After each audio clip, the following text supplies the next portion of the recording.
Hello guys, so this is another memoir on mobile, and the album I'm going to use for this memoir is Tradition EP by Runtown. So the first track on my list is Redemption. So Redemption for me will look at it will look allows me to like reflect on where Nigeria is.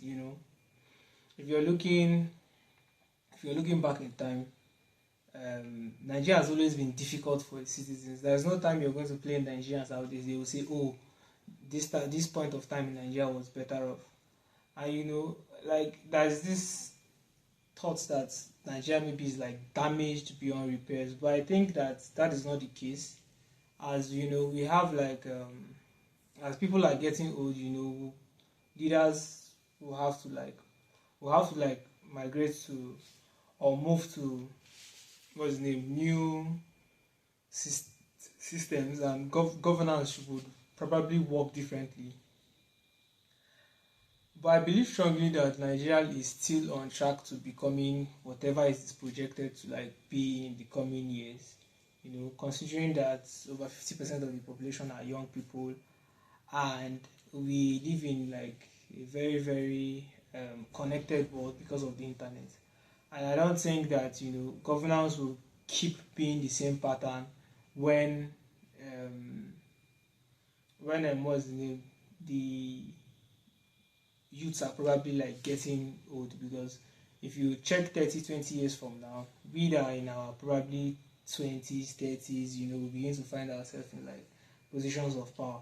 And I think it's good to begin to like um be active when it comes to like activities of politics. Nobody should shy away from politicking, because if you say you're not going to do politics, you give it up for the guy who will probably mess the entire system up and make everybody miserable. So I think now is a better time to begin to look at how young people get involved in politics. I always used to have like this thought that political parties are supposed to you know be the like bedrock for good governance, as well as as making people interested in politics. So for instance, let me give a use case. In my state, like ABGA is like the dominant party. There is APC, there is PDP, there are other minority political Muslim parties. But imagine in a situation where um, these political parties now begin to actually do things that sort of drives incentives and wants people to be part of them. For instance, let me give a use case. Let me say ABGA has a workspace, you know, or has like a gaming hub, or has whatever facility that is employing people. People will naturally want to go to those places because of not just the productivity, but the incentives that comes with like pledging alliance to these things. And with that, Nigeria will begin to grow, like it will grow better off, and like politics won't be like the way we have it now. Because I think, imagine APC is in like 704 local government. They have branches, inside those 704 local governments they are in. They have like workspaces, they have gaming centers, they have different like facilities, both from sports, event center, stuff like that, to just make people want to be part of their system. PDP has theirs, ABGA has theirs, other party has theirs. They will like one way or the other be doing nation building without it being like out there.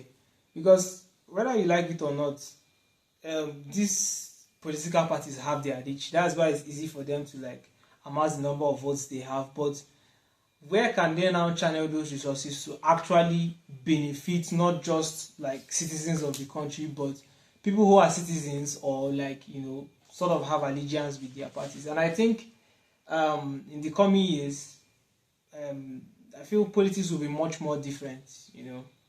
So that is it for Redemption. So the next track on my list will be Emotions. So I'm still going to talk about Nigerian politics too. I think over the years, elections per se are just like sentiments. sentiments and um, what's the name, people being biased, nepotism, and the likes of them. I don't think um, there is any like proper metric to say, oh, this person is going to do good. Somebody who is able to do something at a small scale, it automatically does not guarantee that you will do well at a large scale. And I think we like everybody is like getting nation building wrong, because people who say, oh, I'm an activist, I'm fighting for the rights of Nigerians and that and that. Where do you live? You're living in Lagos State or you're living in Abuja. Where are you from? So how can you now begin to effect change at that local level?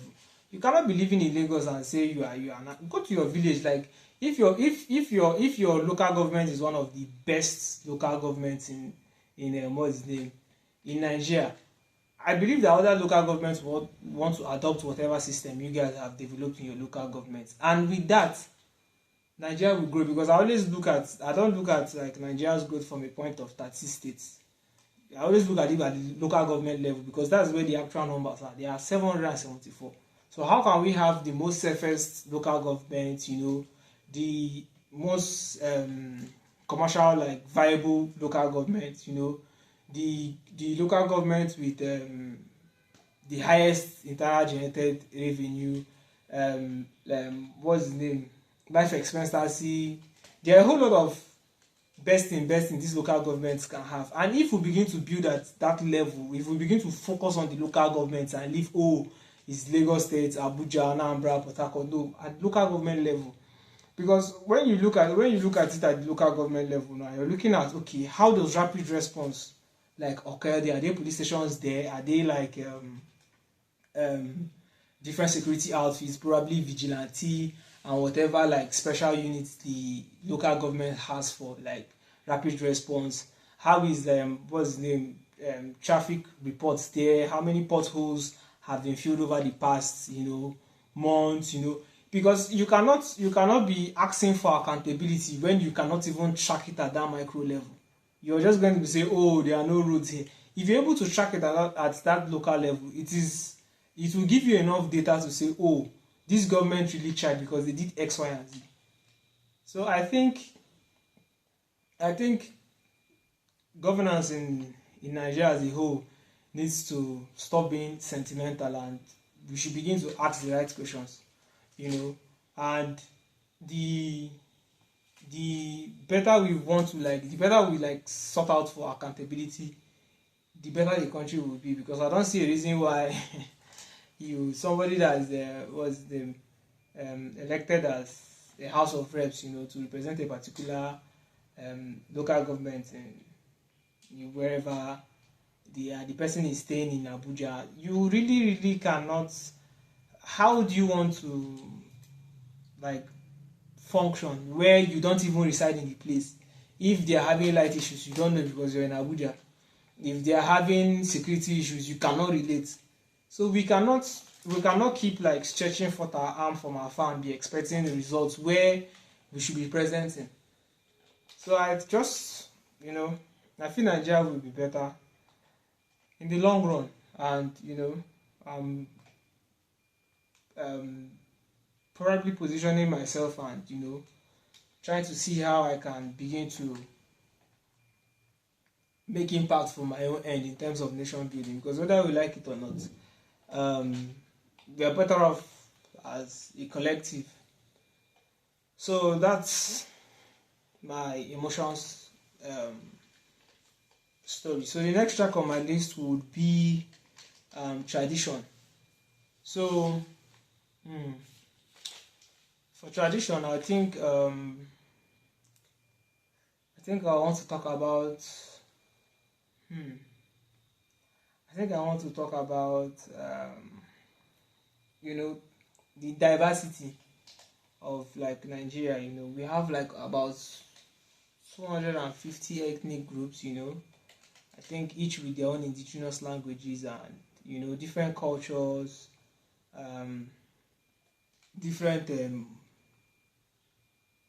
perspective on how life should be, different perspective on nation building. And I think that as Obi as Obi Asika will always say, he always used to make reference to soft power, soft power. I think Nigeria's like soft power too, like relies um, in our like different ethnic groups, and I think one of the industries that will sort of play a key role in actually like bonding Nigerians together is going to be arts, culture, and tourism. You know, that ministry now has been that industry has been, the creative economy is now part of like that industry, and I think it's going to be like the underlying like thing that connects the entire um, Nigeria, and we can begin to sort of use media to tackle certain um, inefficiencies, in way of living. Like when I was a kid, I grew up in the north, and you know, you wonder why like there is a concept of Alamaji and it still exists today. I've spent over 2 decades on earth, and I've experienced this from childhood. There have been moments where um, growing up as a child, I would see my mom like cater to like some of these kids, bathe them, clothe them, feed them, and 2 or 3 days they are back on the streets and they are begging. You now begin to wonder what systems sort of ensures that these children stay there, and how does the society react to these things, because we all used to make it seem like issue of security or terrorism, they are like alien invasion. These are people who we probably like interact with on a daily basis, or have seen, or probably you were friends with one point in time, but circumstances led to where they are, and they are doing what they are doing and causing harm to everybody. And I think it will be from a point of um, people like just living their lives. There is this isolation now that everybody is living in. Everybody has their own ambitions, they are pursuing, and there's no sort of collective effort. Because you cannot say you've lived in Nigeria and you've never bought something from a kid.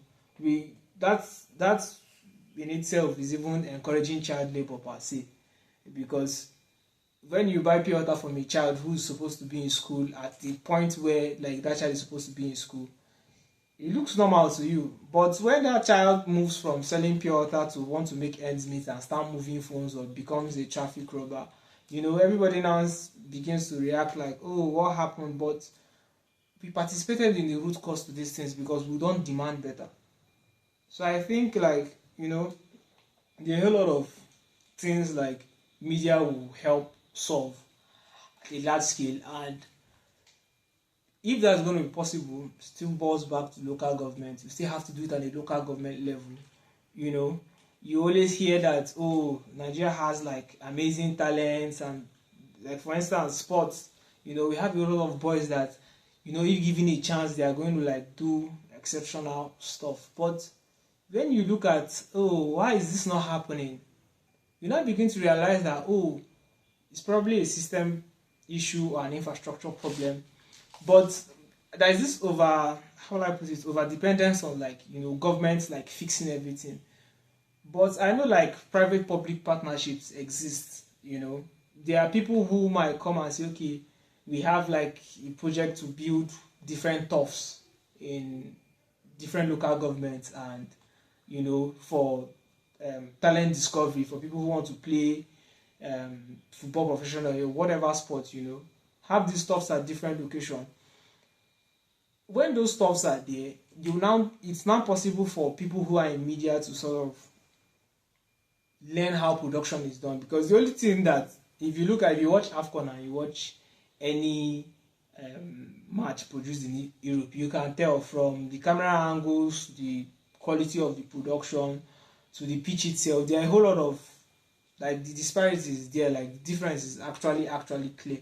So I think if we can like bring it to the micro level, each local government has its own thoughts, they have their own independent leagues. We can now begin to say, okay, how can we do this at the regional level?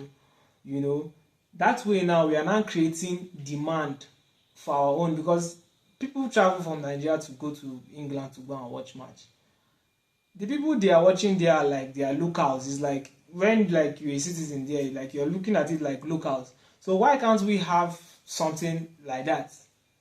You know, and I think over time, if we begin to sort of look at, you know, um, doing things around tourism and and arts entirely, it will sort of it will sort of like bring that bond. It will remove a whole lot of barriers in terms of nepotism, tribal hate and stuff like that, because some people might say, oh, they don't like Igbo people, they don't like Yoruba people, but like when it comes to football, like everybody throws what's the name, throws tribe away. When it comes to music, everybody throws tribe away. Like I've been listening to Wizkid since 2010, so Wizkid is like national treasure. So it's not at that point now. You as a Wizkid fan, you're not even looking at whether it's Yoruba or not. Like this is Wizkid and I'm Nigerian and he's our treasure. You understand that kind of stuff. So I think like that's cultural tourism. The creative economy will sort of bring that bond, and the more we begin to tell like our own indigenous stories, the better like we get to begin to see where the loopholes are, because I think most of what is happening to us at this level is there is less amplification to the root cause of certain problems. And I think over time, when people begin to like take action, it will be better off. So the next track on my list will be Goosebumps. Ooh, Goosebumps. Yeah, Goosebumps. Goosebumps. They are there are different times you might experience it. Times it might be cold. At times it might be a good feeling. At times it might be fear. At times it might be fear. So I think the only story I want to highlight from Goosebumps will be, there was this time where I was like traveling back to the States where I schooled in my secondary school, and we were traveling and our car broke down. We were trying to fix it, and driver had to go into town to like get someone to repair the car, and it's like highway and stuff like that. We just parked at the roadside, and before you knew it, we saw there was kidnapping happening at the other side of the road, and it was crazy because I was wearing my school uniform. It was white. I had to like take it off and dive into the bush, because the guy who I was using his phone to communicate with my parents was in the car. So he just said, "Calm down, calm down." We jumped in the bush. I removed my shirt and stuff like that. What happened? The guy at the other lane, they took him away from his car into the bush. His car was just there, and I was like, in my head, I was thinking like how possible is it? Because the road was bad. So even if the guy said he wanted to run away and stuff, it wasn't possible, because one way or the other he still had to slow down. And we now begin to you will now begin to like think like, so if this road was like good like this, these things won't happen. And if there was some sort of like way where we can actually like, there's a data like probably like a database of every point, like every coordinate, everywhere your leg can touch in Nigeria, to actually seize. Because I think what is like handicapping our security, like security agents, like at different points, is I think not having like a proper outline to like daily activities. Just like the way if you work in corporate, you have to like send in your close of business report and stuff like that. I think if these agencies begin to like approach work like that, it will be better off. Imagine in Nigeria where like there are patrols, patrols happen like constantly. There are certain patrols where people have to ensure that, oh, the attendance in a school within these radios, everybody checked in. If there's a situation where a child didn't get to school, they can phone the parents and say, okay, what happened, and they can begin to act on those things. And I think for communication, for like Nigeria's problem to be partially solved, I think it's the communication issue. And internet penetration will play a whole lot in that, because when you hear incidents from certain like communities, it's probably when the deed has been done, because there's no way to like send the message out to, like agencies, or there's no form like back in the days, like ancient times, it's fire and what's the name, the smoke from fire is what they used to like send alarm, oh, that something is happening here, and it triggers whoever is in charge of that to like go to respond to it as the first respondent or something. But I think Nigeria has to come online, like the way like the Communications Commission will do like a report that internet penetration is like 50% or thereabouts. I think it should be more than that. We should be aiming at 80, 90 if possible. Everybody should be connected, because that connectivity will help in a whole lot of things, from um, surveillance to rapid response to first responders, ambulances, fire service, and the rest of that. I think internet will play a whole lot in that, and the better we begin to the it's high time we begin to sort of want to put certain things in place and not commercialize everything. There are things that like they are necessities. Now everybody wants to operate from, oh, they want to make money of this thing, make money of this thing. I think the idea of owning a business or having a startup that raises money and stuff like that has gotten into everybody's head. So nobody is looking at, entrepreneurship from the angle that, there's this problem I can solve and I can still get incentivized for doing it. But now everybody just prioritizes making money and not actually solving the problem. Everybody just wants to look like they are solving the problem just to be able to raise money and exit at a particular point in time. But I think that there are people who have built that infrastructure over time that even though whether they are paid or not paid, those systems are still going to have like uptime or one way or the other. So I think like communication will solve a whole lot of problems. So I think that's pretty much my goosebump story. So the next track on my list is International Badman Killer. I don't know why it's probably drawn down for this particular track, but International Badman Killer. I don't have anything to say on that. I don't have anything to say on that. But even if I'm going to like just chip in something on that, I would say probably another thing that will help Nigeria as a whole is diaspora. If you hear the figures that are being that is being remitted back to Nigeria annually, you'll be like, people they really work, that type of stuff. And over time, people have I don't even know how I don't even know how to even like put the reasoning, because I don't even know whether people in the diaspora want Nigeria to be better. Because if Nigeria is better off, I don't think anybody will want to travel out.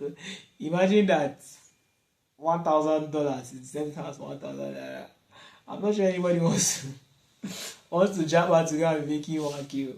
But I don't know if people in the diaspora want Nigeria to be better, because the more Nigeria gets better, I think the less value whatever money they have like is. So, but I think that if we're going to like build Nigeria to what we want it to be, people in the diaspora will still have to like take risks on people living in Nigeria, from investments to what's his name, to talent boost, people who probably can sponsor people to learn certain things. They come back, they import that knowledge and begin to like, do amazing things in Nigeria. So I think like the diaspora has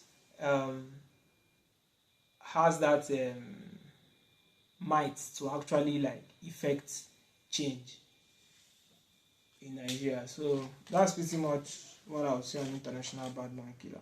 So the next track on my list is Unleash Fit Rising Sun, which is like the last track on the EP. So Unleash Fit Rising Sun. So Rising Sun to me is like a project I want to like embark on next year per se. Mm, I don't want to sound like anti-Nigeria, but like the idea behind Project Rising Sun is,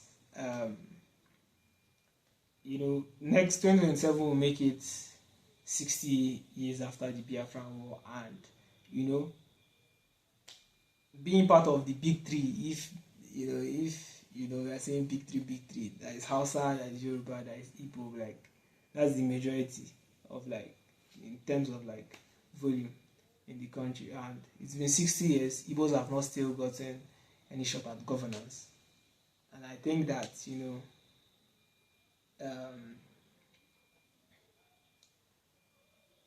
I would say Ojukwu had his reasons for doing what he did at the point in time he did what he did, because you read some documents, you watch some videos, you hear that it was the oil problem. Some people will say some people wanted to make us like erase us from the surface of this earth for us not to exist again, and there are just a whole lot of information out there, so you just sort of make up whatever you want in your head and make it your own reality.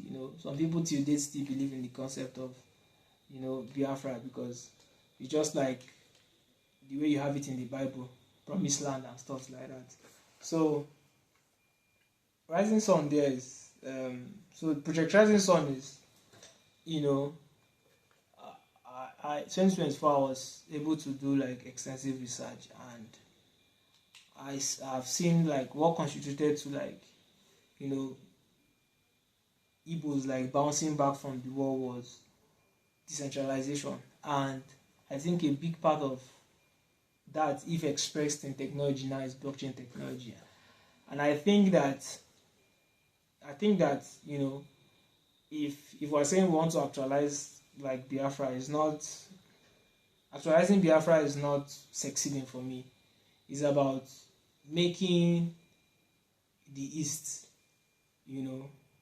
one of the best place to want to be in, the place with the highest entire generated revenue, all those things we imagine of a better a better Biafra of what it should look like, governance aside, even livelihood, how secured is here, how does money move, how do people earn, what is life expectancy, in the East, and stuff like that.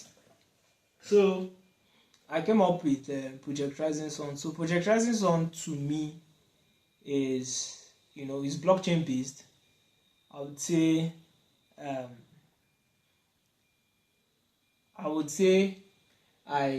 in 2019 was the first time I came across circular flow of income. So it was taught one of our economics class. So in circular flow of income, there's a 2 sector, 3 sector, 4 sector, 5 sector was the model. So in the 2 sector model, it's just household and firms. Household provide labor to firms. Firm pays what's the name? Firm pays wages back to household, and that's how the money moves. So I've said this thing before, that I'm looking at like a world where it's led by decentralized finance, and every economy is like powered by tokens, and blockchain is at the heartbeat of that. So with Project Rising Sun, every family sort of like has its extension on the blockchain, both nuclear and extended family. So each family has their family tree on chain, they have their family museum, they have their family TV, they have their own native currency, and they have family secrets. So the family tree The family tree, probably you can interact with it using a website, but there was going to be like a whole lot of token gating on it. So before you can actually like view like the entire family tree from whoever like everybody is relying on their surname for that particular lineage. If you want to see maybe like my own generation now, you have to hold a particular balance of that family's native token. If you want to see like my father's generation, you have to hold a certain amount. My grandfather, my great grandfather and stuff like that. So each family now has their family tree gated on chain, and you need a specific amount of their native token to be able to sort of access that.